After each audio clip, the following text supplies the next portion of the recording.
জেনার হিংসুক ব্যক্তির হিংসুক ব্যক্তিকে আল্লাহ পাক এই সবে বরাতের রাত্রে দোয়া করলে এই দোয়া কবুল হয় না। নাম্বার 3 হলো জেনাকারী ব্যক্তি। জেনাকারী এবং জেনাকারিনী যদি তওবা না করে, জেনাকারী এবং জেনাকারিনীর দোয়া আল্লাহ সবে বরাতের রাত্রি কবুল করে না। যুবক যারা আছো সাবধান। বর্তমান যুবক যুবতীর মধ্যে বিভিন্ন রকমারি প্রেম ভালোবাসা চলতেছে। মনে করেছো যে আল্লাহ পাক দেখেন, ইন্নাল্লাহা সামিউন বাসীর। তুমি কোন মহিলার সঙ্গে মোবাইলে কথা করছো, কি রকম কথা বলতেছো, কোন মহিলার সঙ্গে দেখা করতেছো, কোন মেয়ের সঙ্গে যাইয়া পার্কে কথা বলতেছো, আল্লাহ পাক সবই দেখতেছেন। কি গো? আর এইটাকে বলা হয় জেনা ব্যভিচার। আর এই জেনা ব্যভিচারী ব্যক্তির দোয়া আল্লাহ পাক রব্বুল আলামিন বরাতের রাত্রে কবুল করবেন না। নাম্বার 4 হলো পায়ের নিচে কাপড় পরিধানকারী, টাকনুর নিচে কাপড় পরিধানকারী এমন ব্যক্তির দোয়া আল্লাহ সবে বরাতের রাত্রে কবুল করবেন না। আল্লাহ নবীর হাদিস, যারা অহংকার বশত পায়ের নিচে টাকনুর নিচে কাপড় পরিধান করে, যুবকেরা সাবধান। অনেক যুবক ভাইয়েরা আছে প্যান্ট কিন্তু ওই পায়ের টাকনুর নিচে পরিধান করে। সব যুবক না, কিছু কিছু যুবকের ভেতরে ইসলামের জ্ঞান আছে, আল্লাহর ভয় আছে। কিন্তু কিছু কিছু যুবক ভাই দেখা যায় তারা পায়ের নিচে টাকনুর নিচে কাপড় পরিধান করে। মনে রাখবেন, সহিহ বুখারীর বর্ণনা, আল্লাহর নবী বলছেন গোটা দেহটা যদি জান্নাতে যায়, ওই জায়গাটুকু জান্নাতে যাবেন। ওই যে পায়ের টাকনুর নিচে কাপড় পরিধান করলাম, এই জায়গাটুকু জান্নাতে যাবে না, জাহান্নামে যেতেই হবে। সেটা পুরুষের ক্ষেত্রে, মহিলাদের ক্ষেত্রে না। তাহলে যখনই আপনারা যেখানে যান, চলাফেরা করেন, একটু খেয়াল রাখবেন যেন পায়ের টাকনুর নিচে কাপড়টা না যায়। যারা লুঙ্গি পরিধান করবেন খেয়াল রাখবেন, এটা কিন্তু বিশাল বড় গুনাহ, কবিরা গুনাহ। নাম্বার 5 হলো যারা পিতামাতার অবাধ্যকারী সন্তান, দুনিয়ার জমিনে পিতামাতার হক আদায় করে নাই, পিতামাতার সঙ্গে সদ্য ব্যবহার করে নাই।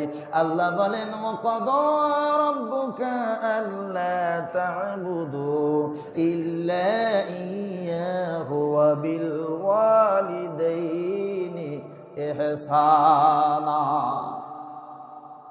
আল্লাহর পরে আল্লাহ ঘোষণা দিচ্ছেন যে আমি আল্লাহর ইবাদতের পরেই তোমার পিতামাতার প্রতি সদ্য ব্যবহার করো, তাদের হক আদায় করো। সুতরাং যারা পিতামাতার মনে কষ্ট দেয়, পিতামাতার হক আদায় করে না, এমন ব্যক্তির দোয়াও বরাতের রাত্রে কবুল হবে।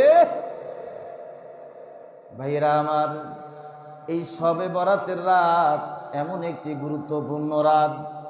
আম্মা জান আয়েশা রাদিয়াল্লাহু তাআলা আনহা হতে বর্ণিত হাদিস, তিনি বলেন, আল্লাহর নবী বলছেন, আয়েশা রে, তুমি কি জানো এই রাতে কি হয়?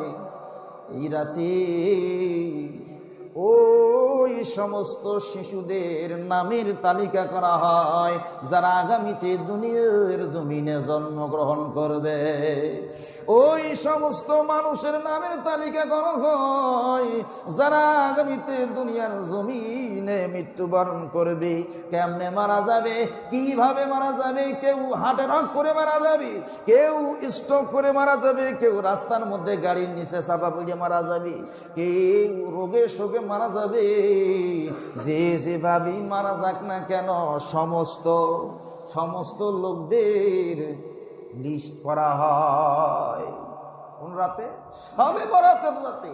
এই রাতে আল্লাহ রাব্বুল আলামিন দুনিয়ার আসমানে চলে আসে, দুনিয়ার আসমানে চলে আসে। প্রথম আসমানে আল্লাহ যায়, সুবহানাল্লাহ কোন? প্রথম আসমানে আল্লাহ এসে যায়। আর আল্লাহ রাব্বুল আলামিন ডাক দিয়ে বলে, এমন কেউ আছো গুনাহগার, আমার কাছে গুনাহ মাফ চাও, আমি আল্লাহ তোমার গুনাহ মাফ করে দেব। এ বান্দা, তোমার রিজিক লাগবে, আমার কাছে চাও, আমি আল্লাহ রিজিক দিয়ে দেব। বান্দা, টাকা লাগবে, পয়সা লাগবে, সুন্দর বউ লাগবে, সব আমি আল্লাহ দেওয়ার জন্য প্রস্তুত, শুধু আমার কাছে চাও। রাত্রের প্রথম প্রহর থেকে শুরু করে আল্লাহ রাব্বুল আলামিনের বিশেষ নূরের তাজাল্লি দুনিয়ার জমিনে নাজিল হয়। বিশ্বনবীকে জিজ্ঞাসা করা হলো, ইয়া রাসূলুল্লাহ, কতক্ষণ পর্যন্ত এই আল্লাহ রাব্বুল আলামিনের নূরের তাজাল্লি দুনিয়ার মধ্যে নাজিল হতে থাকে? আল্লাহ নবী বললেন, রাত্রের প্রথম প্রহর থেকে শুরু করে মাগরিব থেকে শুরু করে সুবে সাদিক ফজর পর্যন্ত আল্লাহর রহমত, বরকত এবং মাগফিরাত দুনিয়ার জমিনে নাজিল হয়। হযরত আলী রাদিয়াল্লাহু তাআলা আনহু হতে বর্ণিত হাদিস। ভাইরা আমার, আল্লাহর নবী বলছেন যে তোমরা শবে বরাতের 15তম রাত, যেটা শাবানের 15তম রাত জেগে ইবাদত করো আর পরের দিন রোজা রাখো। সুবহানাল্লাহ কোন। তাহলে আমাদের রাত জাগা লাগতেছে রবিবার মাগরিবের পর ইনশাআল্লাহ মসজিদের মধ্যে ঢুকে যাবেন। যে ইবাদতই পারেন, যাদের কোরআন শরীফ তেলাওয়াত করতে পারেন কোরআন শরীফ তেলাওয়াত করবেন, যারা নফল নামাজ পড়তে পারেন নফল নামাজ পড়বেন। নফল নামাজের নিয়ম কি? একই নিয়ম। কেউ বলে যে সূরা ইখলাস 10 বার 15 বার, এটা না। নফল নামাজ 2 রাকাত করে পড়বেন, বিভিন্ন সূরা মিলাইয়া পড়বেন যারা পারেন। কত রাকাত নামাজ পড়তে হবে নির্দিষ্ট কোনো সীমারেখা নেই। যদি মনে করেন যে আমি 20 রাকাত পড়বো, আমি 12 রাকাত পড়বো, 8 রাকাত পড়বো, করতে পারেন। এরপরে জিকির আজগারও করতে পারেন। আর সবচেয়ে বড় বিষয় যেটা, সেটা আল্লাহর কাছে আপনারা দোয়া করবেন। যে ভাষায় দোয়া করবেন, আল্লাহ অন্তরের খবর জানে। যে আল্লাহ, গুনাহ করেছি, গুনাহ মাফ কর। আল্লাহ, আমার রিজিকের দরকার, আমার শান্তির দরকার, আল্লাহর কাছে খোলা মনে চাবেন। শবে বরাতের রাতে আল্লাহ প্রথম আসমানে এসে যায় বান্দাকে দেওয়ার জন্য, কিন্তু আমরা বান্দা নিতে জানি না। শবে বরাতের রাতে হেলায় সময়টা না কাটিয়ে অবশ্যই নিয়ত করেন যে আগামী রবিবার রাত্রি একটি রাতের জন্য আজকে মসজিদে আমি ইবাদত করার নিয়ত করলাম। একদম খাঁটি নিয়ত, শক্ত নিয়ত করেন। ইনশাল্লাহ নিয়ত করেন, ইনশাল্লাহ বলেন। সবাই আসবেন তো ইনশাল্লাহ? এরপরে এই শবে বরাতের রাত্রে আর একটা হাদিস শোনাই। শবে বরাতের হাদিসগুলি আম্মা জান আয়েশা থেকে বেশি বর্ণিত হয়েছে। আম্মা জান আয়েশা রাদিয়াল্লাহু তাআলা আনহা বলেন, আল্লাহ নবী যে আমার ঘরে প্রবেশ করলেন, সেই দিন ছিল আমার পালি। আমার ঘরে বিশ্ব নবীজি তাশরিফ নিয়ে আসলেন।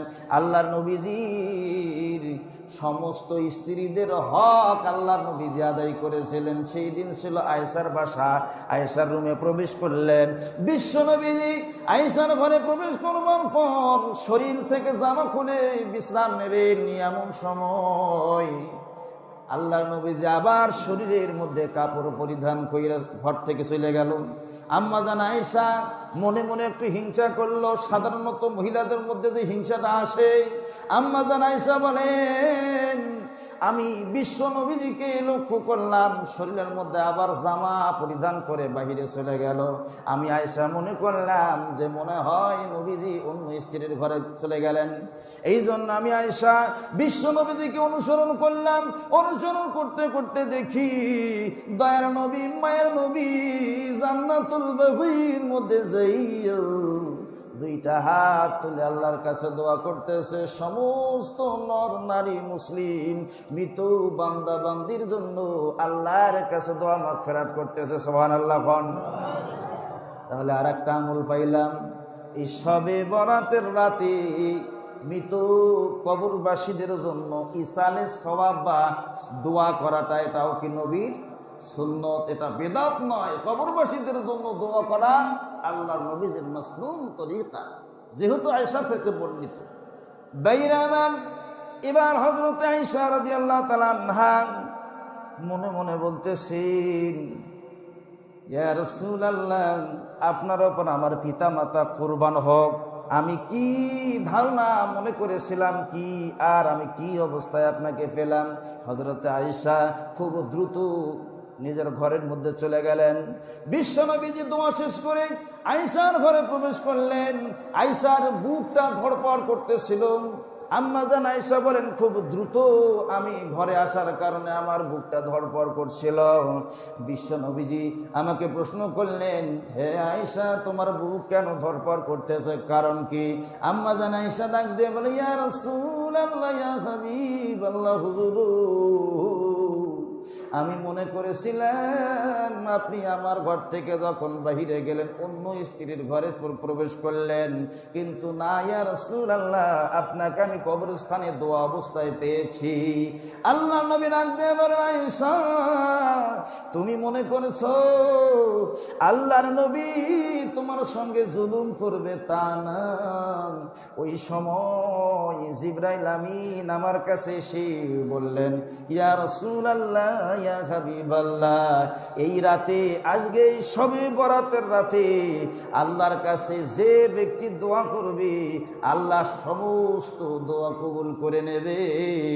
এই জন্য আমি নবী কবরবাসীদের জন্য দোয়া করার জন্য জান্নাতুল বাগীতে গিয়েছিলাম। এবার আল্লাহ নবী আয়েশাকে ডাক দিয়ে বলেন, আয়েশা, তুমি কি আমাকে অনুমতি দাও, একটু অনুমতি দাও। তুমি যদি অনুমতি দাও তাহলে আমি সমস্ত রাত ইবাদতের মধ্যে কাটিয়ে দিতে চাই। আল্লাহ নবীজি সাধারণত সারা রাত ইবাদত করতেন তা না। বিশ্ব নবীজি কিছু রাত কিছু সময় ইবাদত করতেন আর কিছু সময় স্ত্রীদের সঙ্গে কাটাইতেন। ওই দিন আম্মা জান আয়েশার কাছে অনুমতি চাইলেন, অনুমতি চাইলেন যে আয়েশা, তুমি যদি অনুমতি দাও তাহলে আমি একটু রাত্রে আল্লাহ তাআলার আরাধনায় ইবাদত করতে চাই। আম্মা জান আয়েশা ডাক দিয়ে বলেন, অবশ্যই ইয়া রাসূলুল্লাহ, আপনাকে অনুমতি দিলাম। দয়ার নবী নামাজের মধ্যে দাঁড়ায় গেলেন।